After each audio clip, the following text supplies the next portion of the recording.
Yeah, here we go. We have actual topics for the day today, and we're going to get to them. Our show yesterday was really undisciplined because we had our power go out about, I don't know, was it about 6-7 minutes before we went on the air, Neil? Something like that. And that's never any fun. But we'll be a little more disciplined today, and every day we expect to keep adding more and more cool stuff, getting a little bit better at this every day. So really just the two of us now, but we're ready to get going. So our topics today are Donald Trump has said he's going to cut regulations by 75%, maybe more, he said. And we've got a horrible story about monsters on the subway. I'm sorry, Neil, could you bring me that mug of water, please? So let's start with the regulations. Donald Trump's, thank you so much. Donald Trump's early actions, I think, have been extremely impressive. I think his picks are impressive. I think his cabinet's impressive, all of that. But there's several things that he's already done that are huge. One of them is he's defeated the mainstream media and the Hollywood left-wing movie, music, comedy, goat rodeo. But the quickest thing he can do to make himself not only a good or a great president, but the quickest thing he can do is to show people the difference between Donald Trump and Barack Obama is to do what he said he was going to do, which is cut regulations significantly. Significantly. Now, as it turns out, a lot of people on the left are going to hear that, and they're going to say to themselves, oh, so these Republicans don't want regulations concerning dumping mercury in the river, and they don't care whether or not airplanes are inspected on airline flights and all the rest of this gibberish that they usually give us. But I think that the thing that's so important about these regulations cuts is this: most of these are useless. Most of the regulations that we're talking about out there are useless. There are so many regulations on the books, and Barack Obama, just as sort of a parting shot to America, added another, I don't know what, thousands more. So there's a bunch of problems with this. One of the key problems, and nobody really talks about this in too much detail, is that regulations are not laws, but they have the effect of law. They have the force of law. And there are so many regulations, both federal, state, and local, that I absolutely assure you, Mr. and Mrs. Solid American citizen who pays their taxes and does everything the right way, I guarantee you that you are in violation of some kind of federal statute or other because of regulations. I think they want it that way. I think they like the idea that everybody has got some law that they've broken, and then they can selectively prosecute it, yes or no, the way they did with Dinesh D'Souza in the face of Hillary Clinton's unbelievable hundreds of millions of dollars of corruption in exchange for national security. Dinesh D'Souza commits some minor administrative thing, and he gets 6 months in the halfway house. So I think the idea that we're all in violation of one statute or another is something that the left really likes. But much more importantly than this, in terms of the immediate value to the economy and the immediate value to the country and the immediate value to the whole idea of getting these progressives out of power, is this idea of these regulations. If you've ever been into the Deep South, you may know what kudzu is, and if you've got a little browser open, you can always do a quick search for it. Kudzu is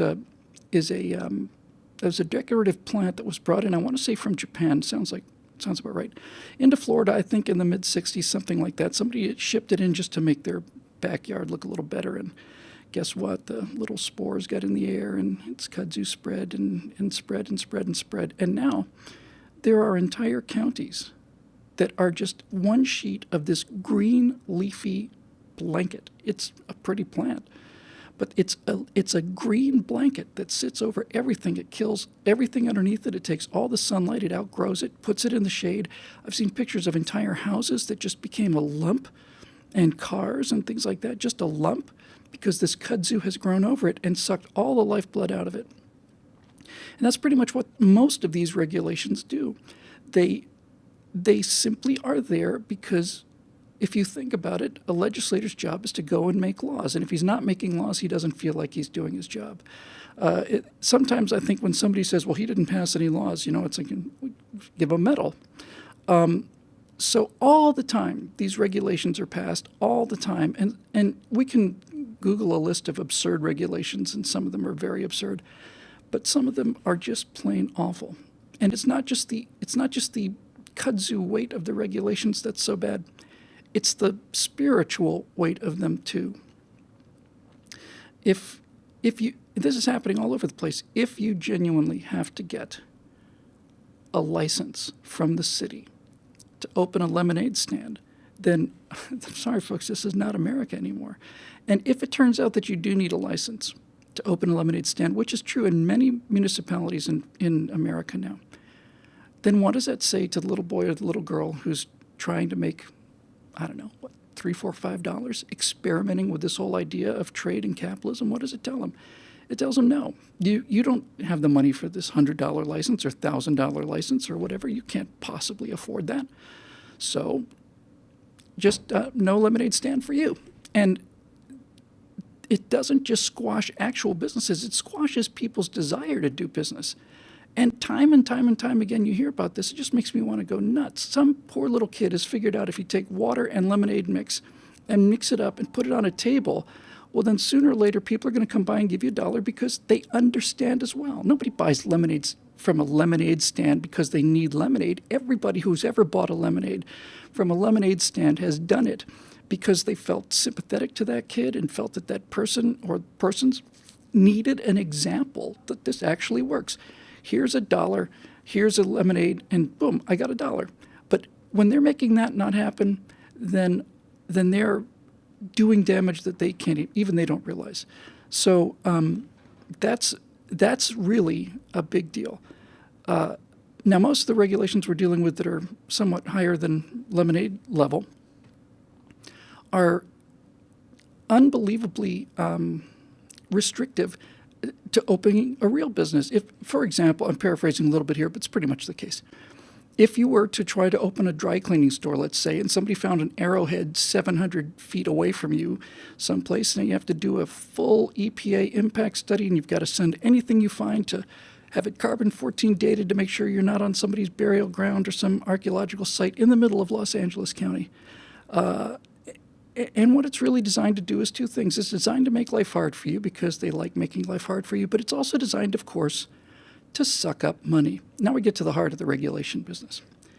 The regulation machine, the regulation kudzu, is a money machine for the state or the federal government or the local government. It's a money machine. If I don't even have to have a Congress pass a law, if I don't even have to have a law passed, if I can just have somebody write a legislation, write a regulation, then every time somebody's in, not obeying that regulation, then I get to hit them up for some money. And I get to hit them up for money more and more and more until I get the money I want, at which point they're then allowed to do what they're allowed to do. Some of these that I've heard about for certain are cases up in Washington or Oregon where you can be heavily fined for cutting down a tree on your own property and heavily fined for doing your own landscaping on your own property. And apparently Oregon is using drones, and they're using comparison photography to make sure that no trees have been moved or grown or cut down because that's something they can get a big piece of. There's a theme that I heard from a guy named James Mulberry, I think. He wrote a great book called Whatever Happened to Justice. And he had a line in there that absolutely clarified to me this whole operation. He said that the government will tell you that we need tax money so that we can provide you the services, but the truth is they're only providing the services so that they can get the tax money. That's what they live on. That's their salaries. That's their incomes and their retirements. And I think that's exactly right. Same thing with regulations. So I think 75% of the regulations in this country could go immediately, and not only, I was about to say you wouldn't notice it, but you would notice it.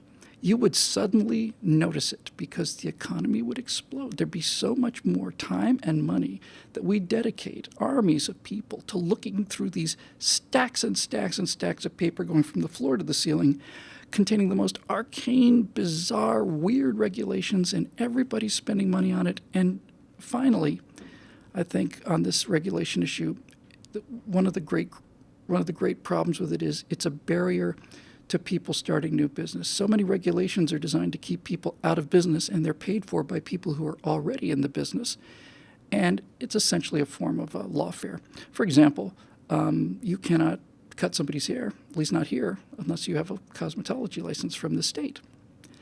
I don't know of anybody in my entire life has ever once gone in to get a haircut and said, "Can I see your license, please?"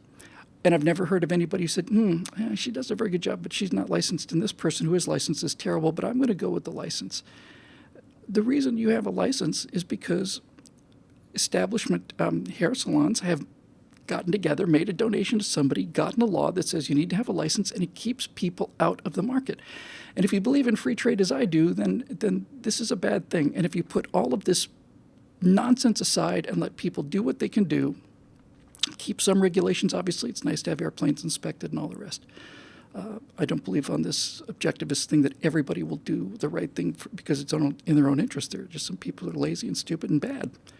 But things like, inspecting aircraft, I would be in favor of continuing. But things like all the rest of these licensing and regulations and stuff, it's just a complete waste. And if Donald Trump gets to work on that, then not only is he going to be fulfilling campaign promises, but he's also going to be kickstarting this economy in a way that I don't think anybody is ready to see.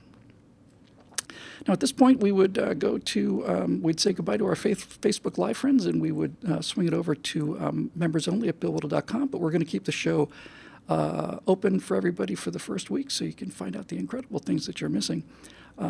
So we normally put 2 commercials into the show, and here's the first one. It's a commercial for BillWhittle.com membership. And the thing I think I don't ever really spoken about before with this is just how much fun it is. We were talking about this one night on the Stratosphere Lounge, and I must have had 15 people say that it's just the best money they ever spent and it's most fun that they had, makes them feel good. This revolution is ideas. I know we thought it would be guns, but it's not. It's ideas. It's a revolution of ideas and story. And we do ideas and story very well here, I think, at BillWhittle.com. And I'll tell you why I think it's important now, why we need all the resources we can get now. Prior to the election, it seemed to me that you had to fight one way or another. You had to fight them. You had to. It's what your honor and your duty called you to do, is fight these progressive swine and all of their, anything that's not forbidden is mandatory attitudes. But then the election came along. And the election did something that I think we should all take very serious note of. It showed us that it's possible. It's possible to reverse these trends. We are not on an automatic train ride to hell. It is possible to stop, turn around, and recapture territory. Now, Donald Trump, because of his remarkable uniqueness, and I might insert here, by the way, quickly, that if you want to look, it's on my speaking page at BillWhittle.com. Back in 2012, four days, I think, after Mitt Romney lost the election, I said the next president's going to be a Republican. He's going to come from the pop culture. Because what Barack Obama has shown us is he knows how to communicate with people on a level they can connect to. He knows he's downloaded songs on iTunes, and he knows who Katy Perry is and all the rest of it. But here's what's really interesting. Since the election, I never saw this coming. I had no idea that we'd be in this place, but we are. We need members now because the narrative, we've spoken about this so many times in Rush and everybody else, the left-wing narrative, which is a combination of stories that all weave together, and they come to you from the news, and they come to you from movies and music and comedy, and they come to you from television, and just the whole thing, the whole narrative, America's a horrible place, it's a racist nation, blah, blah, blah, slavery, blah, blah, blah, Indians. Thank God for progressives and all the rest of it. That narrative has been shattered by this election. The narrative has been shattered by this election. I just give you 2 very quick examples. Donald Trump says to CNN, "Sit down, I'm not answering your question, you're fake news." They don't know what to do. They don't know what to do. Here's a person who doesn't bow down before them and who simply just says, "No, I'm not talking to you, I don't trust you." So the news media has essentially just been flanked. And it's a whole new ballgame. And likewise with the culture, Meryl Streep gets up there and gives one of these virtue signaling speeches. And she's Bonhoeffer standing up to Adolf Hitler and, you just crucify me now, and, as if there was any danger in speaking up in this country against the president. But Trump's not like, we should respect her opinion, and she's a fine actress, and we have a different. No, he's a washed-up has-been. You're one of Hillary's friends. You're a loser. I don't care what you say. That is something that they don't know what to do with. So the entire left-wing control of the culture and the information has been shattered. It's just been shattered. It doesn't mean it's been erased or destroyed. It's been shattered. And somebody has to put a story back into that vacuum and do it quickly, because otherwise they'll rebuild this narrative. I think we have a chance to go in there right now and tell the story of what works in America. And if Donald Trump does the things that he does, that he's talking about doing, certainly with his appointments and this business of cutting taxes, then Americans will have in front of them the evidence of their eyes and how much better the world is, and economic growth and freedom and all the rest. But they'll also have the theory. And the theory will come to them through a story, through a series of stories. They'll learn what capitalism is. They'll learn why capitalism is more moral than socialism. They'll learn what money is, all of this. It's all stuff we're doing here at BillWhittle.com. So we are having a blast here. And those of us who are members, or those of you who are members, thank you for your membership. This program will be 5, 6, 7 minutes Facebook Live, and the rest for members only every day, 5 days a week. But we're having a lot of fun in here, and we're kicking some butt, and we're making some changes in people's minds. And we'd love to have you be a part of it, because now is the time. If we don't do it now, I am very worried that we will not get a chance like this again. So there's my commercial for segment number 1. And let's finally go to our second story of the day, which is monsters in the subway. Yeah. Can we roll that still there, please? It's just a routine still of a subway train. So just in case you don't know what a subway is, now you're right on board with the story. A couple days ago, a man was, I think he was asleep on a subway car, and he woke up. And when he woke up, he was on fire. And that's certainly something that will get your immediate attention. And he was on fire because somebody set him on fire. And he came running out of the railway car onto the platform. And security and police and people ran over to help him, and he had second-degree burns over a significant part of his body. But here's the thing. The person who set him on fire didn't run. They didn't deny it. They stood there while he was burning, and they laughed. That person just stood there and laughed. We saw when they tortured that mentally handicapped white kid, I think it was Chicago, obviously, and the 4 people on camera committing these acts of not just brutality, but this, and you can't even say animal brutality, because, as Mark Twain liked to point out, animals they can't commit any sin because they don't have any moral sense. The lion kills a gazelle. It's not evil. It's what it does. It can't eat otherwise. But when you see these people torturing people, and they're not disturbed by it, in fact, they're not only not disturbed by it, they are gratified, and they're filled with joy. And again, this is from the torture thing just a couple weeks ago. You find out that their primary motivation is they're saying things like, this is going to go viral on YouTube. Look, I know we've had bad people forever, and I understand that at some point there was some flinty Israelite, sergeant talking about all these newfangled horns as they march around Jericho. So I understand that this is kind of the nature of people to talk about kids today. However, we're now talking about, in these cities especially, these murder pits that have been run exclusively pretty much by Democrats, the exception being New York, where Republicans turned Times Square from a sewer into Disney World. We're finding out that that these murder pits and all the rest of it are caused by a series of toxic conditions created by progressivism that get worse and worse and worse and worse and worse. They're primarily due to an absence not only of fathers, but of any kind of father figure whatsoever in the community, and maybe not just for one generation, maybe for 2 or 3 generations. These feral young men grow up without any sense of identity. They don't have any sense of right and wrong. No one's taught them right and wrong. They have never experienced right and wrong. They've never been inculcated with the idea of decency and honor and compassion. They've never had anybody say, don't do that. Why did you do that? Why? They've never had it. And so it gets more and more deadly, more and more violent, more and more awful, more and more scary. And I just think that we're just raising this generation of monsters. We talk about the precious snowflakes all the time, but I'm not talking about them now. I'm talking about people who are so disconnected from what we would consider the human experience that it's genuinely terrifying. We ought to be pretty worried about this. When you set somebody on fire, you know, there's something wrong with you.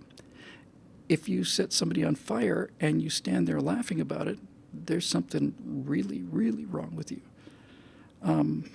I don't really know what to do about this, obviously. This is one of those things that took us 40 or 50 years to get into as a culture, and it's going to take us 40 or 50 years to get out of. I'll tell you what did impress me, however, not just about this kind of thing, but just in general. Before Rudy Giuliani came to New York, we had the city was just a real pit. It was an absolute pit, and and one of the things that was terribly bad about New York was its crime rate, and especially in the subways. And along comes a man named Curtis Sliwa, and he starts something called the Guardian Angels. And to me, the Guardian Angels program, I'm sure Curtis has his faults like all of us, but to me, the idea was a brilliant idea. But the thing that gave me the most hope was that it actually seemed to work. And basically, what the Guardian Angels were doing was they were interposing themselves as a force of moral good onto violent kids who simply didn't know any better. I'm not trying to excuse them, I'm not trying to get them off the hook, but they'd never seen violence or discipline or any of this. They'd never seen manhood, they'd never seen honor, they'd never known the feeling of defending the weak. And Curtis came in and just bought some cheap red berets and started handing them out. And many, if not most, of the guys who used to terrorize people on the subway, mug them, beat them up, smash them up, take their wallets, are now standing at attention in a red beret and making sure that everybody gets on and off the train safely. That's a profound, profound lesson that we have just pretty much ignored. It's a profound lesson because it actually worked. It actually did work. It's not theory, it worked. And it worked for conservative principles too. It wasn't a government program designed to keep kids out of, maybe we should put up some posters and explain to them that mugging people and setting them on fire is wrong. Maybe on the progressive answer would be to say that this is a no arson zone or a no setting people on fire zone. We can have nice little posters inside the train with nice little graphics like on your safety card in an airplane. And it'll be basically, pouring somebody on gasoline, circle bar. No. It's not one of these ridiculous top-down progressive programs that rely on hope and a view of human nature that just doesn't exist. It was the precise opposite. It didn't come from the top. It came from the bottom. It didn't depend on hopeful, wishful thinking. It used the mechanisms that were on the ground at the time. When you talk about doing something like this, where you move with the current instead of against the current, when you're basically using judo on a social problem of enormous magnitude, you've got this horrific problem of violence and crime, and it's just coming right at you. And instead of trying to stop it and back it up, you just deflect it a little bit. You're not asking these kids to not be out at night, and you're not asking these kids to go to Sunday school. They're going to be out. They're going to be on the subways. They're going to be out all night, but they're going to be doing something good, and it gives them a sense of purpose. Even kids who are really far gone, it gives them a sense of purpose. This kind of work is critical, I think, and it works for the same reason that the U.S. succeeded in the Panama Canal and the French did not. Now, it's a very generalized explanation, and my understanding of it's still pretty limited, but basically in a nutshell, when the French went down to build the Panama Canal before we did, I want to say 10 years or so, 10, 20 years before we did, it was an enormous process. And the French went down there, and they sent all their engineers, and they got to work, and their plan was to evacuate the water so that they could set up these canals, and off they went. Well, they failed, and they spent a lot of money, and they failed pretty spectacularly because they were trying to get the water out of Ecuador. They're trying to get the water out of Panama. What is that unusual sound? They're trying to get the water out. And the Americans did something completely different. They said, it rains. It rains 300 days a year here, torrentially. We're not going to try to get the water out. We're going to use the water.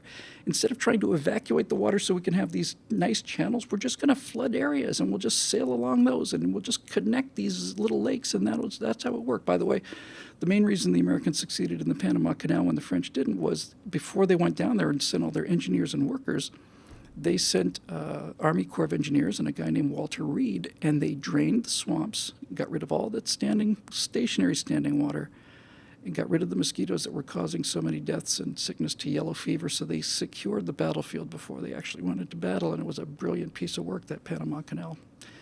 But I bring that up as an example only of how you can fight against these forces or you can fight with them. And I think we sorely need a group of dedicated men, actual men, most of them, I'm sure, either veterans of the military or of the police force. And these men are going to need to go and make examples of what honorable behavior can be for some of these kids. Now, I'm not naive enough to say we're going to get all of them or most of them or whatever. But even if we get a few of them, we get the benefit of turning those people around, but we get a much bigger benefit than just the people that we save. We get the benefit of having people at least have an example somewhere. They get to see something in their lives that is not setting somebody on fire. They get to see somebody and talk to somebody who says setting people on fire is a horrible, horrible thing. How would you like it if it was done to you? They have people that they can look up to who are strong, who are streetwise, and they simply say, no, we're not going to do this. These kids don't have any of these examples out there. And we're making monsters. And it's not just monsters in the subway. They're monsters everywhere. They have no moral sense, no moral code. And things are not going to go well if we don't address this issue. And that's one of the things that impressed me most about Donald Trump as well, was he outflanked the Democrats completely and went right after the inner cities. He doesn't strike me as a guy, we don't know yet, but I don't think big top-down government is going to do it. I think freedom and entrepreneurialism and microloans like we do in Africa, I think that's the answer. But we better get on it because there's some nasty people out there. Well, that's the end of a half an hour of Bill Whittle Live today on Monday, January 23rd, and closing commercial is for BillWhittle.com membership. This program is made possible by very few people, but very few good people and very few fun people, and we have a lot of fun together, and we have a real sense of accomplishment. I certainly have a sense of accomplishment. I've felt honored and amazed at my life since I started writing for Eject, Eject, Eject. But I was so actually surprised. It's honestly true. I was so surprised hearing people say, members say, no, it's the best money I ever spent, and it makes me feel so good. So I'd hate to deprive you of that source of genuine joy and optimism. So if you want to get in with the in crowds, you can just head over to BillWhittle.com, find that Become a Member button, click it. It's 33 cents a day. 33 cents a day for some sanity, some common sense, some perspective, a plan, the ability to defeat these nasty, horrible, miserable people at the water cooler, all the rest of it. I think it's a bargain, and I think you probably will think so too. So if you get a chance, go on over and do that. We'd love to have you here. You get immediate access to all of the members-only programming like these and the existing stuff. And we are starting on Inauguration Day last Friday. We're turning this into an actual honest-to-God business, and we'd love to have you be a part of it. So that'll do it for BWL, Bill Whittle Live on Monday, January 23rd, 2017. We will see you tomorrow morning and figure out what the stories are tomorrow. So until then, be careful out there, do some good work. Let's get to work. There's a lot to do. And I say it's time to push the button, Frank.